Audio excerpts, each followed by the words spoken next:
Welcome back to the show! Welcome back to the show!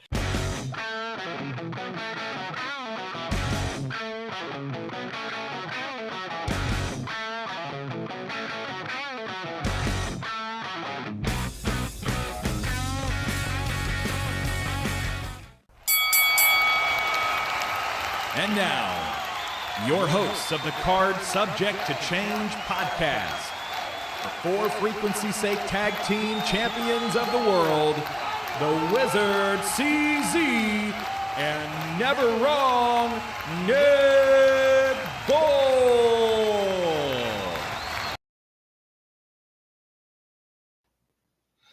Hello, everyone, and welcome to another episode of Card Subject to Change, the podcast by the fan for the fan. As always, we are powered by Lopez Pizza, built by Durham Remodeling, and colored by Ryan Allison Tattoo. As you'll notice, my tag team partner, Nick Bull, Mr. Never Wrong, is not with us this evening. He was given some time off to celebrate his son's graduation, so congratulations to Landon Bull.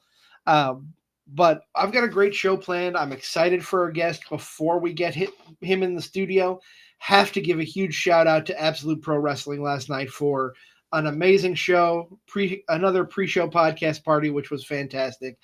Love those guys out there, Jason and everybody. Thank you for having me out there and having us do another one of those pre-shows.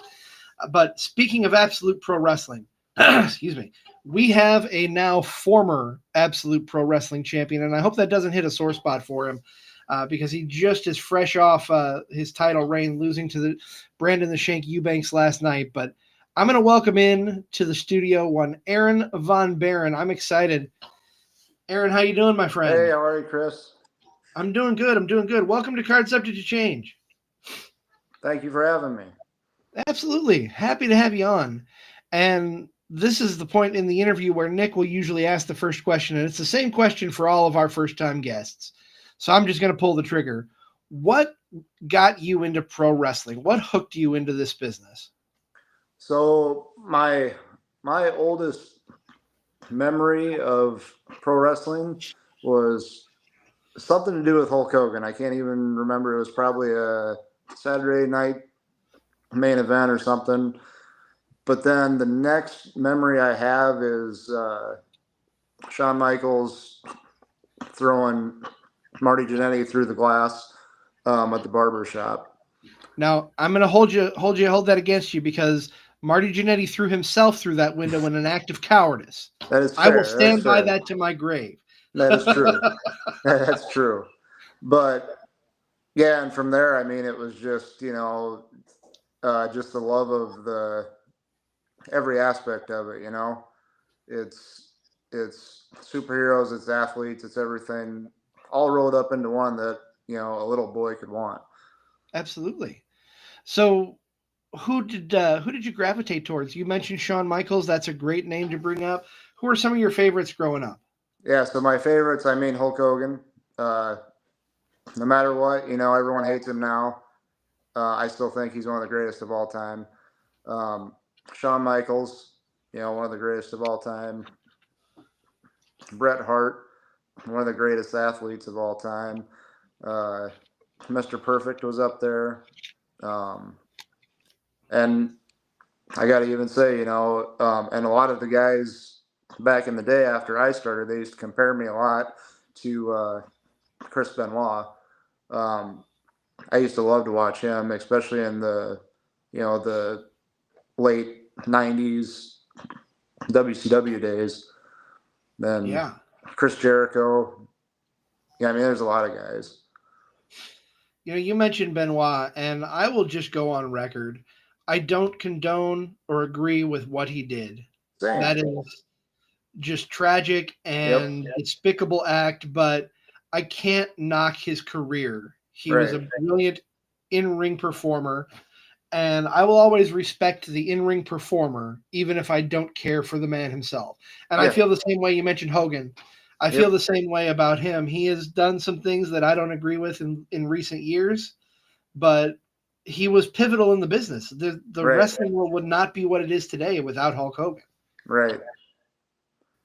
So what was that crystallizing moment then in your life that just got you so hooked that you said, okay, I have to be a part of this? So I'll be honest with you, like when I was a kid and when I have a visitor here, I got one of my cats in the background, but when I was a kid, I mean, I was a little stick, I mean, I was not very large. And even into my early 20s and stuff like that, I mean, I wasn't, I was like 120 pounds at one point. I was not big. And, I never thought that I could be a wrestler. I remember in probably around 2004 or so, my brother, who's like 6 foot and much larger than me, he was considering it. And I even thought, at the time, it's like, well, God, he's even too small for that. But then a few years later, it was probably around 2008, 2009, I discovered the Impact Pro Wrestling and 3X. And because I never knew anything about the independent scene, but I discovered Impact, and I started to watch some of the stuff up on YouTube, some of the Justin Decents and the Chance Cordovas on there.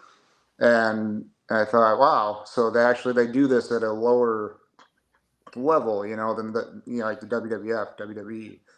And so I started to think, well, maybe it is an option. I remember I called TS Aggressor, Travis, at Impact, and I talked to him, and he kind of gave me the rundown on everything, and I thought about it, and obviously at that point in my life, I was not ready to do it.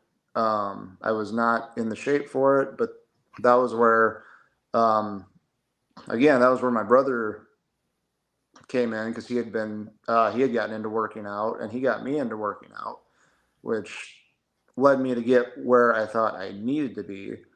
But then also in between there, I went to college for a little bit and all that type of stuff. And after that, I'm like, okay, I did what, people think you should do. Now I'm going to go do what I want to do. Right. And I went to my first Impact show, and from there on I was hooked, and I signed up, like a week later or something. I don't even know. But then, and then I started training in October, I think, or November of 2011. Okay. What was training like for you? I mean, I know being in the Quad Cities, we have the Black and Brave Academy. We've talked to a multitude of Black and Brave graduates, and they talk about that day zero here, what they do at Black and Brave, and that just being basically the conditioning test. Can you do this? Yep. Talk about what it was like walking into training on that first day. So I'll be honest, like with Impact, the thing with them was they didn't really do like, like I hear like a lot of the places will do like squats until you puke and can't get up and that type of stuff. And it was always more, you do that in your own time and make sure you're ready for the ring. But right when I got into the training, it was kind of a transition, like Travis and Johnny Fitness and those guys were kind of back, and the lead trainer became Ugly, and he was the lead trainer for a number of years there. He trained there today, but it was a lot of fun. Every Saturday was something new, and I will say, as far as like a conditioning type thing, you can run all you want, and you can do what you can to get it in shape for the ring, but nothing actually compares to when you're in there hitting the ropes and you're taking bumps and all that. I mean, the only way to do that is to be in the ring. No, absolutely. And I've heard that from a number of people as well. You you don't know what it's like until you do it, and you can't really do it until you do it, right? So let's fast forward a little bit. Coming out of training, you're getting ready for your first match. Talk about where your first match was and what that experience was like walking into the arena and into the ring for the first time. So when at Impact, they used to run like a monthly Saturday night show.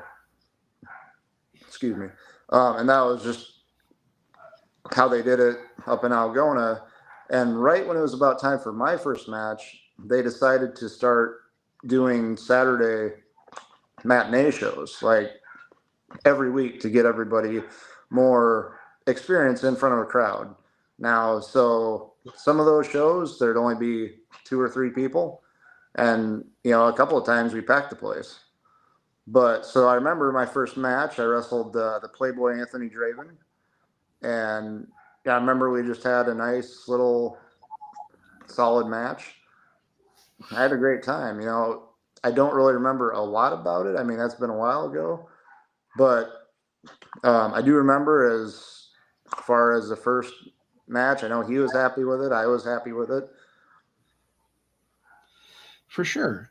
One thing that makes me think of, whether it's your first match, whether it's your most recent match, I know I used to ring announce. It's been probably 10, 12 years, but part of my job as a ring announcer, I have to feed the crowd and I feed off of the crowd. Yep. When you're out there in the ring, do you feel the crowd getting behind the match? Oh yeah, 100%. What does that do to fuel you? Well, for me, and especially for me as a heel, like if I hear the crowd, just like last night, like if I hear the crowd starting to get behind Shank, that's when I know it's time for him to come back up. Just for a little bit until, I shut him right back down. Oh, for sure. You know what I mean? Because that's what you want him to have. You don't want the audience just to be, like you're not listening to them, It's a playoff of each other, and they're part of the match too. Yeah, I mean, you have to feel the crowd and you have to know what they're wanting, which you mentioned last night, that was a tremendous crowd. That was a tremendous show overall. And your match with Shank was arguably one of my favorites that I've seen live this year. It was really good. Which I'll kind of transition to this. So you and Shank kind of had parallels over the last couple of years as far as your journey to the Absolute Pro Wrestling Championship. Last year, you won the Winter Brawl Classic, yep.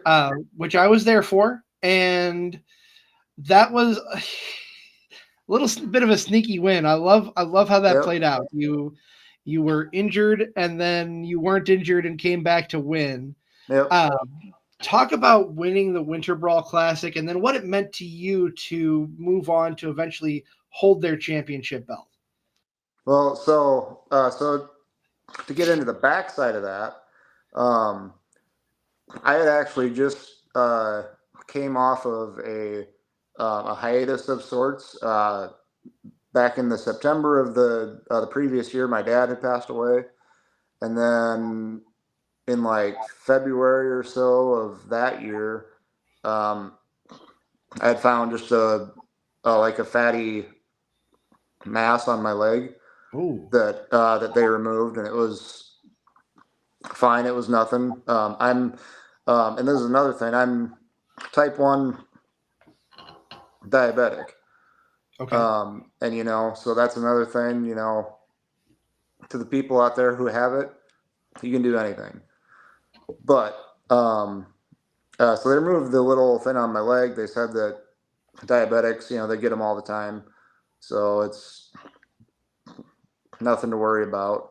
But so they removed it, and then I had the healing time, and so it's like, well, how much do I really need to be in this match? And so we kind of came up with that idea where I get not through the middle rope, and then I come out at the end and knock Jay Wesley over, which was super, because I know his family was in the front row and they were very upset. Right there in his backyard. Yeah. Yeah. So it was great. I got a lot of heat for it. So that was good. And then you would go on to face another Waterloo boy in the Ethan Everhart to win the title. Yep. What did it mean to you to be given the championship, to be given the chance to run with Absolute Pros Championship? It meant the world, because I've been doing this for, I said I started in 2011, so 14 years roughly. And, most of those years I was at Impact. I ventured out a couple of times. I went to like Steel Domain up in Minnesota, and I did a show for IWA, so I did a couple things outside of Impact, but, for the most part, it was with Impact. And, I always kind of felt like an underdog there. I won't say that they didn't appreciate me. That's not what I'm saying at all. Justin Decent and I, we formed the Cowboys from Hell, and we kind of ran the tag team division for quite a while there. And I had a lot of fun. But as far as being like the champion and all that for Impact, I never really had the opportunity for some reason or other. But so to finally come to that stage in my career, it meant the world, And Ethan Everhart, so he's a guy who trained with Impact. This is in the time I left wrestling for like a year or two, and he trained in that time, and I saw him at a couple Impact shows, and so I saw him kind of from when he started to get into the business to who he is now, and he's like the Terminator now. Yeah, he's jacked. He's he's like night and day to when he started, and it's amazing because he can do all kinds of things in the ring that I could never dream of. So props to you, Ethan, and keep doing what you're doing, man. Hell yeah. And I've seen Ethan. We've had Ethan on the show briefly on one of our pre-show podcasts up at APW. He's a great kid, and I love everything that he does. Yes, so that's another thing to speak of. Inside and outside the ring, Ethan is a solid guy. Now, you mentioned another name, and I would feel remiss if we didn't talk about you and Justin Decent and your time with the Cowboys from Hell. First question I'll ask there, do you prefer working as a single? Do you prefer working as a tag? Do you have a preference, or what's the mentality like between the two different styles there? Either or, I can do either, but tag matches are easier, because you spend half the match on the outside, waiting for a tag. And what I liked about tag matches is you get the dynamic of like you can do like funny spots where I don't know if you ever saw like the arm wringer spot or any of that where the partners get switched out and you do funny stuff with that. Yeah. But it adds a dynamic, not to toot my own horn, but I came up with one where, like I've got the opponent in an abdominal stretch, and I'm reaching back for Justin's hand, and he grabs me, and then the ref, he catches me almost, and then I do it again, and the second time, the opponent, he catches it, so he gets down, he makes his way over, he yanks down Justin, and he gets up there, and so the third time I go to reach back, I grab him, I'm like, oh shit, and I look back, and then he clocks me, and then I get hip tossed, That's a great spot. Yeah. I would have loved to see. I haven't seen that live. I would love to see that. That's fantastic. I love the concept of it. Yeah, we only got to do it a couple times, but it was a good time, and it always got over well. I can imagine. But yeah, to go back to it, I mean, Justin, I had a lot of fun with Justin, because it actually came about because we were kind of thrown into a random faction together called Crazy Sexy Cruel. It was me, Justin, and AJ Smooth. And at one point, even Nate Alston was thrown in there. But, and eventually, I think maybe AJ had become the champion or something. And so Justin and I became the tag team out of it. And so we were a tag team just, for a bit. And then, I don't know, Troy was on the fence of if he wanted to keep us a tag team or not. And he was kind of like, well, we'll have you guys wrestle each other. And whoever the fans are for, then we'll make him the face. And, whoever they boo, well, they'll be the heel. So we went out, we had a match, and but the thing was when I was up, the crowd was for me, and when he was up, the crowd was for him. So there wasn't really, a heel and a face. It was just, they kind of liked us both. It was almost like the John Cena heat, Yeah. And so after that match, we just stayed a tag team, and we became the Cowboys from Hell, and we went on from there, Yeah, and you guys had a couple of matches recently there where you were opponents coming Yep. out of that, Yep. which I had the pleasure of being present for as well. That's one thing that I love about you don't want to see a tag team break up if they're a good tag team, but Yep. when the tag team breaks up, their matches are going to be good against each other because of the chemistry they've had from being in a team. Right. And I love watching those matches. I thought that was fantastic, and you guys had a lot of chemistry there as well. So the same can be said for you and Shank because so my knowledge of Iowa professional wrestling outside of the Quad Cities isn't as good as I'd like it to be, but you were part of the Stud Club, if I'm not mistaken, with Yes. Shank, correct? Yep. Yeah, so when so after my hiatus from wrestling for a year or so, Mike Vandy, Jason Prentice, he called me up. He wanted me to come back into wrestling. At that time, he was running with the crew from Rugged Pro, Mm-hmm. and he's like, "Hey, I got this idea, called the Stud Club, and it'd be me, him, Shank, Badger Calhoun, and a guy by the name of John George, I believe was his name, which he never really amounted to much in the Stud Club as per se, but so we went on and we did our thing. We had some revolving members in there. Cole Cannon was in there at one point, and yeah, basically we did the Stud Club thing for maybe like a year and a half over there at Rugged, and yeah, that was the whole thing. I mean, Shank and I were a tag team, And then fast forward to last year when I was in Waterloo for another show and we had Shank on our pre-show. First of all, your presence when you are there, you are the most intimidating person in the world. I don't know how you pull that presence off because you're a really nice guy from every interaction that I've had with you, but you chased Zach Takis off the screen. You had me sitting there like not knowing what to do with myself, and you dressed down Shank. That was a great moment for me. Talk about moments like that where you get to do stuff outside the ring, in situations where you wouldn't normally. It's not necessarily a match. Mm-hmm. Well, honestly, there haven't been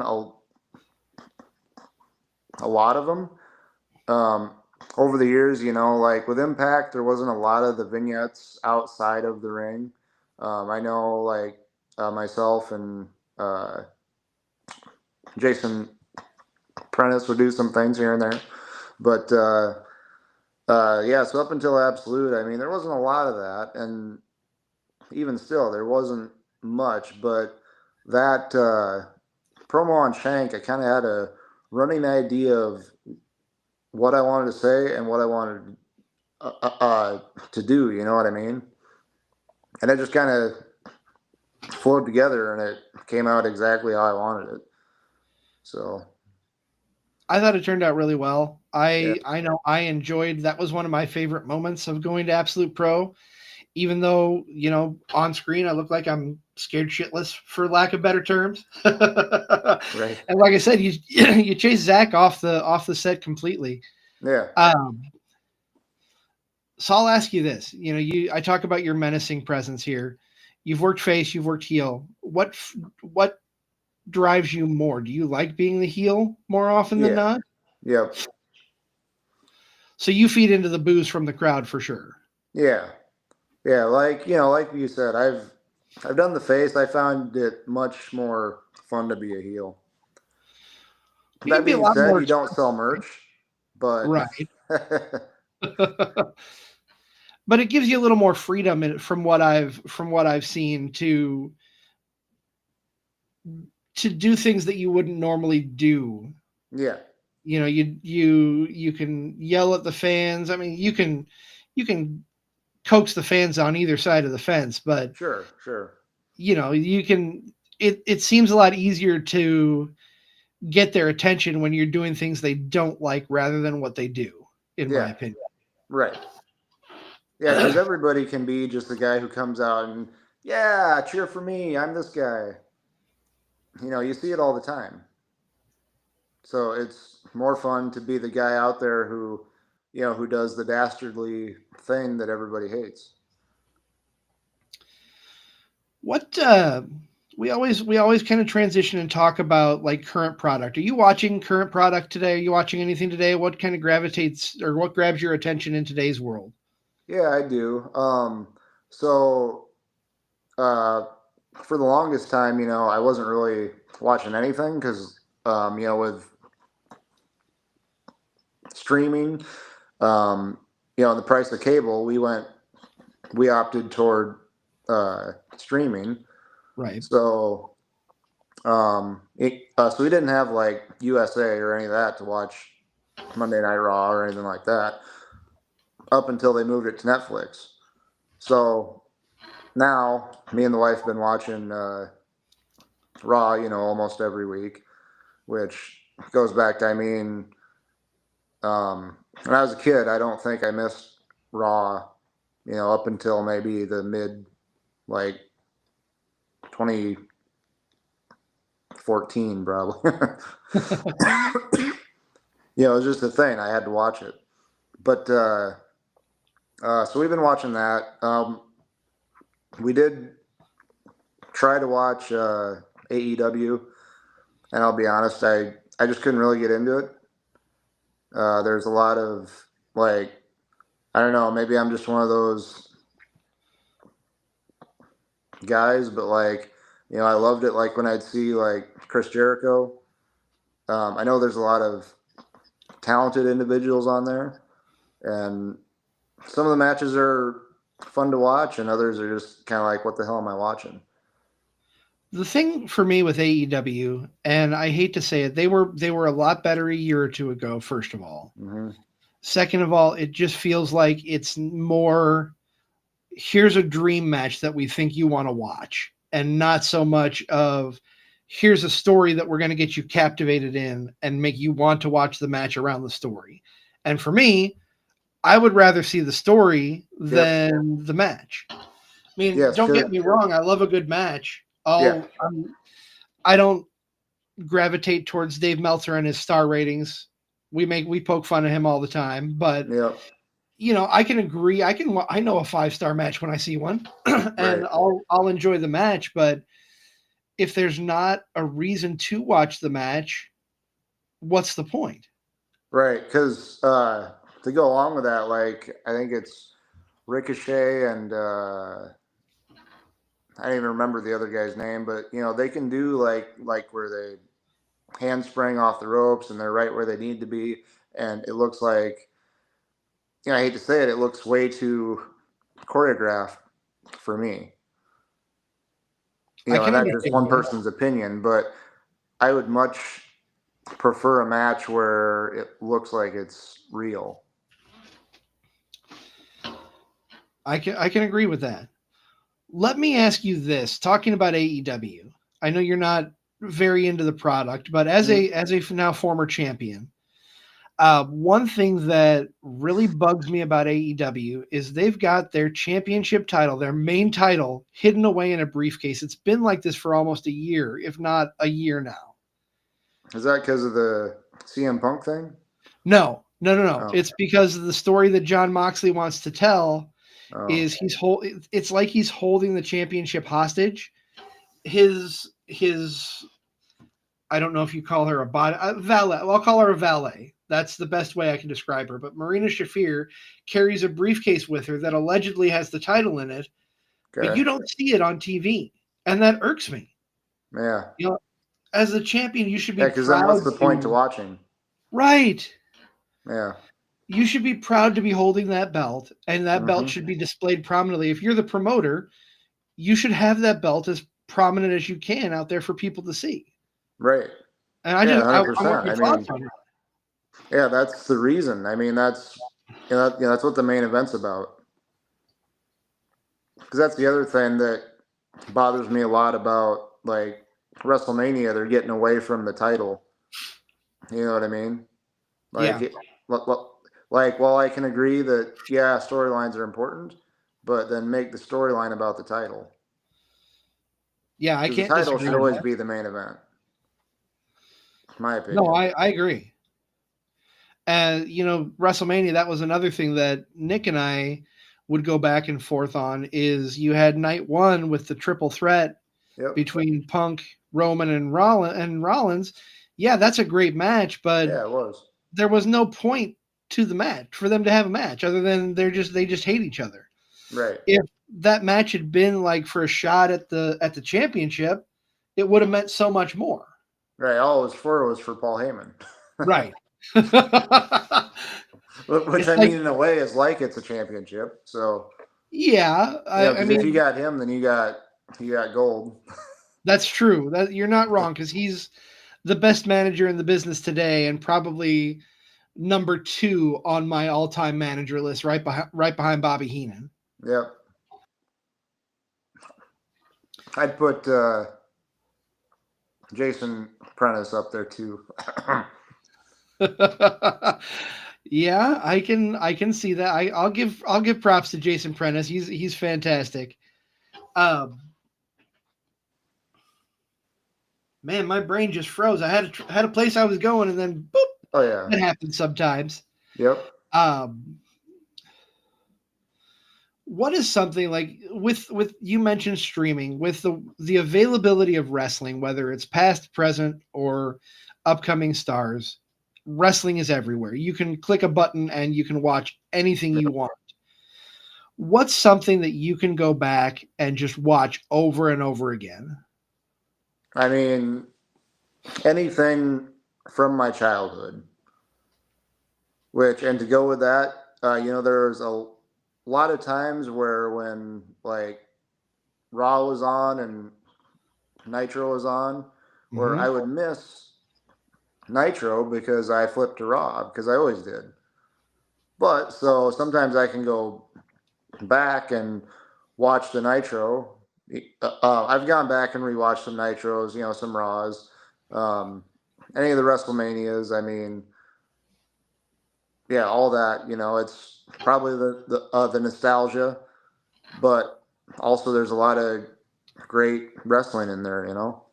Yeah, I mean, my current kick is I started watching Nitro from the beginning. Yep. I'm not too far into it. I just hit 96, so about 4 months.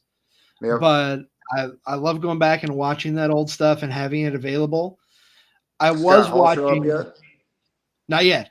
Couple months away. Right. I'm excited to get there, but yep. Guilty pleasure of mine. I'm excited for 1996 Uncensored. Okay. Which is by all means a terrible pay-per-view. Okay. Which one was Completely that? horrible.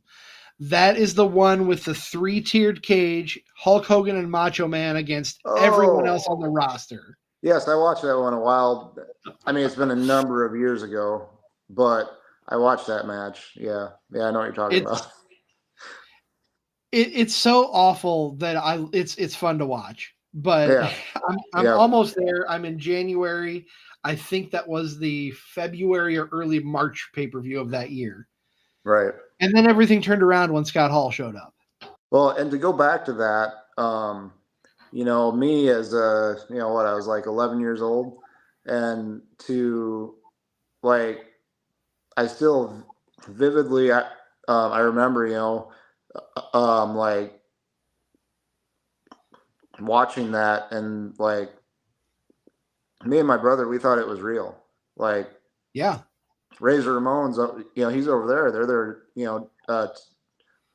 to take over.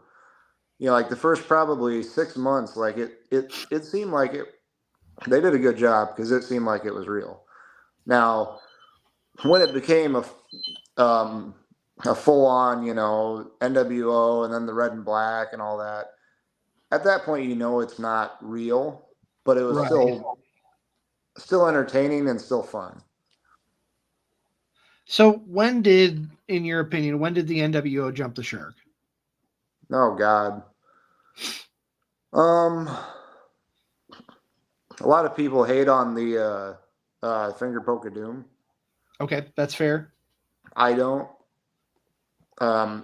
Actually, I didn't hate that at the time because I was a fan of all of them.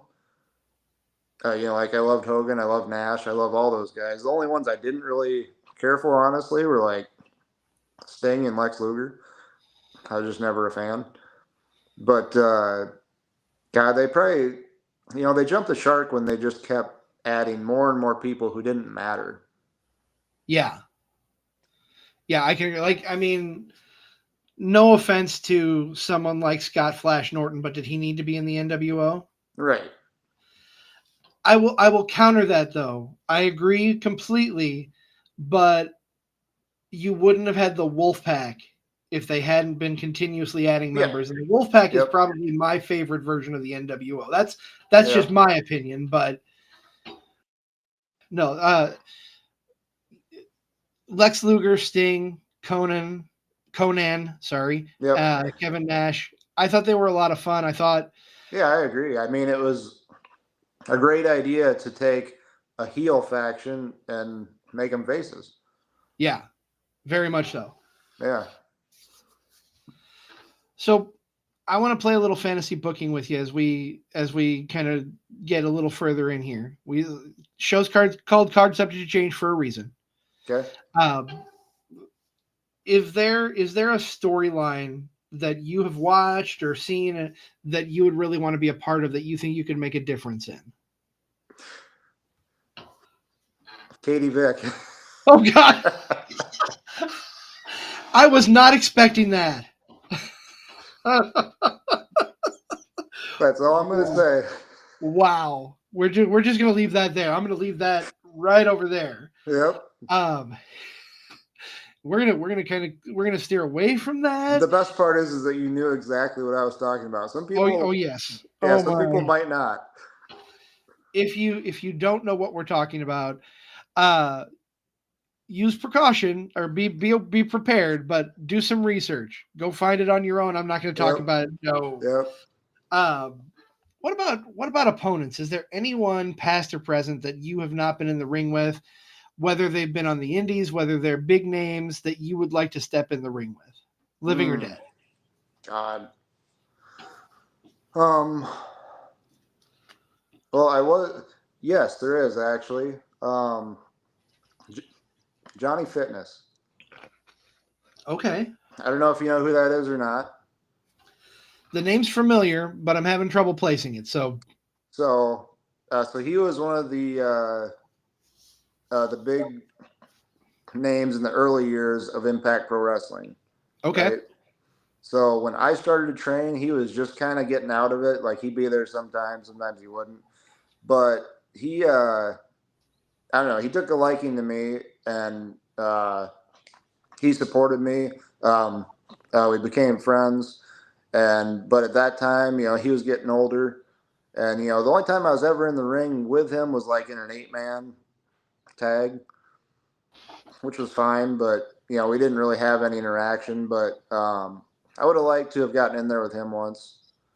Okay, I can see that. That'd be cool. Yeah. Being a veteran of the business as you are, being around for 14 years. Two-part question here. What is the best advice that you have ever been given?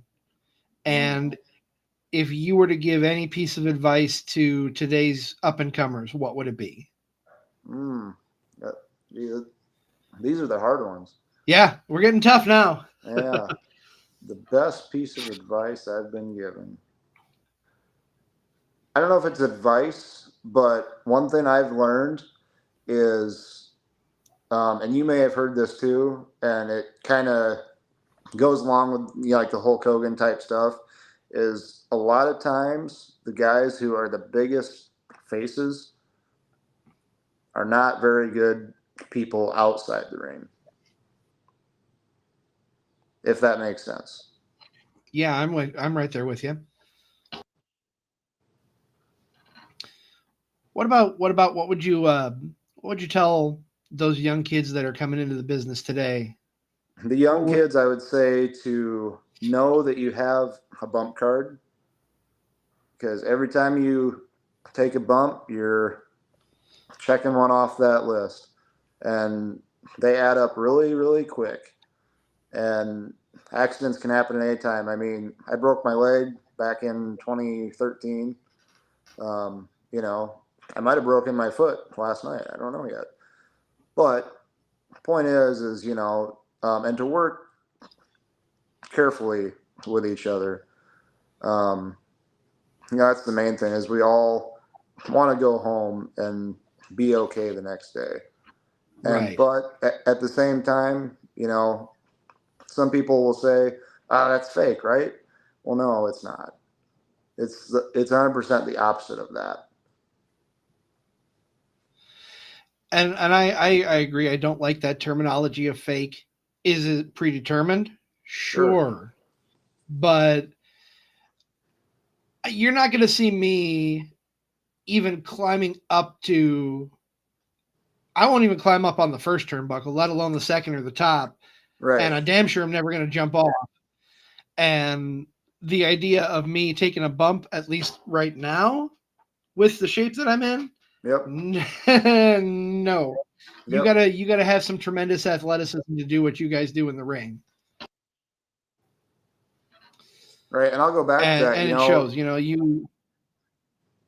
I was just gonna say, you know, for years, I was at the training at the vault with IPW with Bill Ugly, you know, getting the reps in, and later on helping the new guys. And there were lots of guys over the years who show up one day and you never see them again. You know what I mean? It's like you get a taste of it and you're like, oh yeah, I can't do this. No, I understand that. Yeah, the extent of my in-ring career was with a microphone in my hand, and that's probably all it's ever going to be. Yeah. I mean, I'm getting myself into a lot better shape. I don't know if you've seen Zach take us in my show or have heard of what we're doing. We're both accountability buddies, trying to keep ourselves on track, getting into better shape. I tend to fall off track more often than I care to admit. But that being said, I was down 17 pounds when I actually decided to weigh myself this week. So that was really good. So yeah. Congratulations. Thank you. I'm getting close to that first goal, which I'm over 400 pounds. That first goal is to be down right at that 399, and then we'll go from there. Yep. And just keep going. Doing my best. So probably going to take a walk if it's still nice enough when you and I are finished. Yeah, it was a nice day out today. Yeah, it was. I wish I'd walked earlier, but I had some things going on, so I wasn't able to. Right. Aaron, talk about, I know I said we usually try and go an hour or under. We're getting about that 45-minute mark. So where can people find you, find any of your matches if they want to watch them? Where can we find you out in the world of social media? So there's a YouTube. I do have a YouTube account, but I believe I've only uploaded like one match on there or so. But if you type me into YouTube, I mean, there's a bunch of matches for APW, for IPW. That's where it's all at. It's right there. Absolutely. Do you have a presence on like Instagram or anywhere, Facebook? No, I can just follow got him? just the Facebook. I got the Aaron Von Baron page. Okay. Yeah, I don't have And Instagram, then I know but that's okay. yeah. I need to be more involved in Instagram, but everybody keeps telling me I need to be more involved in TikTok, and I just don't know that I'm there yet. Nah, you don't want to be. I know you and I talked a little bit about this off air, but I'm just going to throw this out there. What is next for Aaron Von Baron? Yes. Well, so most people aren't aware, some are, but last night was officially, now as far as right now, you know how the business is, never say never, but it was officially my last match. Wow. That's huge. And I appreciate you coming on and sharing that with us here. Like you said, I know not too many people knew that before now, but now. So what is your next venture? Where do you go from here? Well, I don't know. I mean, me and the wife, we want to do traveling and stuff like that. We've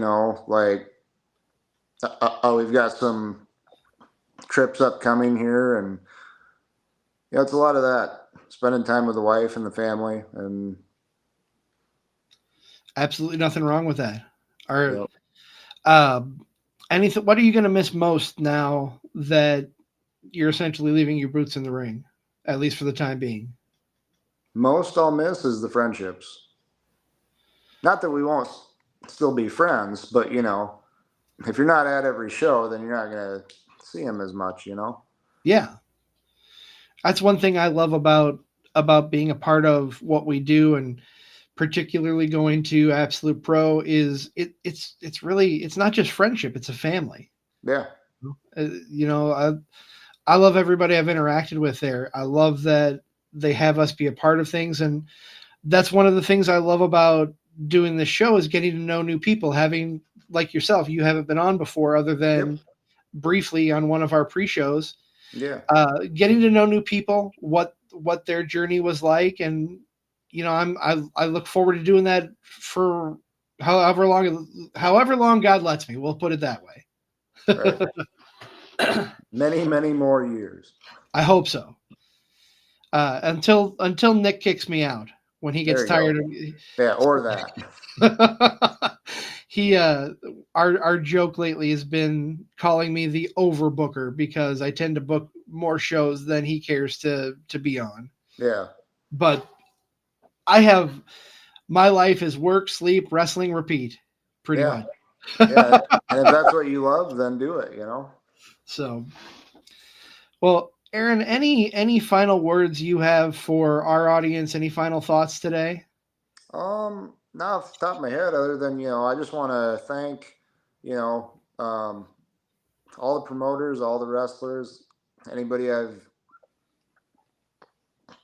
been in the ring with, and all the fans, who've been there, whether they cheered me or they booed me or whatever. I hope in some way or another I affected their life for the better. And, that's the main takeaway from all this, is to make people feel emotions, Without a doubt. And I will thank you not only for being on the show today, appreciate you taking time and coming in, especially now that you've officially had your last match. I'm going to miss you in the ring because I've enjoyed the last year watching you. I wish I had seen more of you early on. I wish I had been out. This podcast has really gotten me out into more than just my local promotion, and I'm grateful for that. Yeah. But yeah, I want to thank you so much for coming on, and if you ever feel like reminiscing and shooting the shit about wrestling, you are more than welcome to stop by anytime. Awesome. So Thank you. absolutely. That is going to wrap things up for here today on Card Subject to Change. Little preview here. We have another episode on Tuesday with a gentleman who's based out of Cheyenne, Wyoming. He is the Angel of Mercy, Sean O'Reilly. I'm looking forward to that. Definitely getting outside of our region with someone from Wyoming. So I'm excited to learn his journey. So yeah, it's a ways out. just a little bit, just a little. Aaron, thank you again so much for coming on.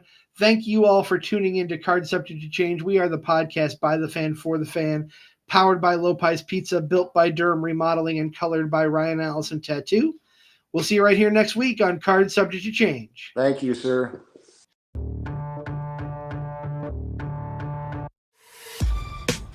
This has been a For Frequency's Sake Podcast Network production. For more great content,